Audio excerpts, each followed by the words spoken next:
In this video, we are going to introduce a workflow for antibody humanization. Historically, there have been several popular strategies for antibody humanization in order to reduce the risk of immunogenicity. The first is the formation of chimeric antibodies, which are the fused variable domain of an antibody from one species with the constant domain of a human antibody.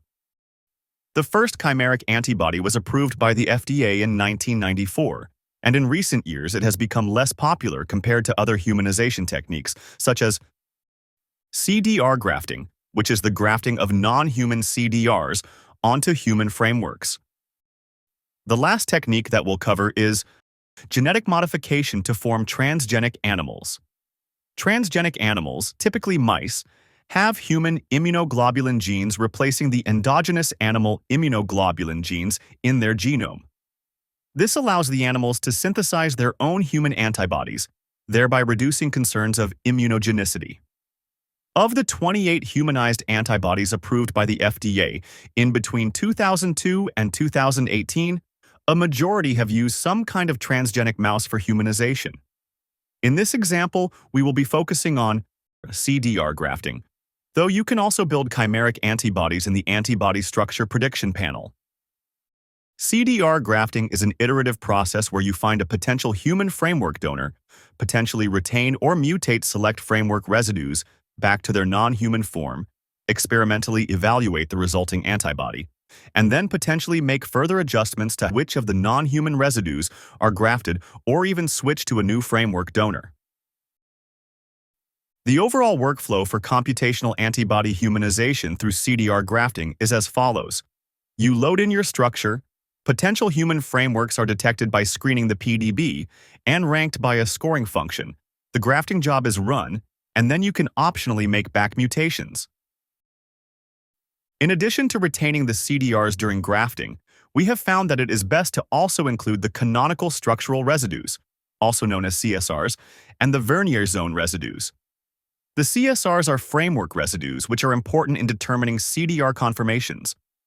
A 2013 paper from Biogen noted the role that these CSRs play in antibody affinity and stability, and that there is normally a relationship between decreased stability and decreased affinity when mutating CSRs. Vernier zone residues are 30 residues in the paratope that affect CDR conformations, 16 residues in the heavy variable region, and 14 in the light variable region. A 2008 paper found that there are major thermodynamic consequences to mutations of Vernier zone residues, indicating both the role they play in antibody-antigen binding and the risk associated with mutating them. In general, CDR grafting with retained Vernier zone residues has been successful, with the most popular example being Herceptin. In order to rank potential human frameworks, either from the prepackaged database or a custom database, we use a scoring function that combines the antibody-heavy and light chain sequence similarity with a fitness score for the geometry of the CDR loop stem residues. The stem residues are the residues in the framework region that are directly attached to the CDR loops. The geometry score is related to the RMSD between the native and the grafted antibody for the CN distance, the CNC angle, and the CCNC dihedral across the bond between the stem residue and the first or last loop residue. With this scoring function, the lower the value, the better. Once the human framework is selected, you can build your humanized model where the Vernier zone residues and CSRs are grafted, along with the non-human CDRs. From there, you will have the ability to address steric clashes and other problematic residues with back mutations, either to the original residue in the non-human antibody or to a different residue that is commonly present in that position across germlines.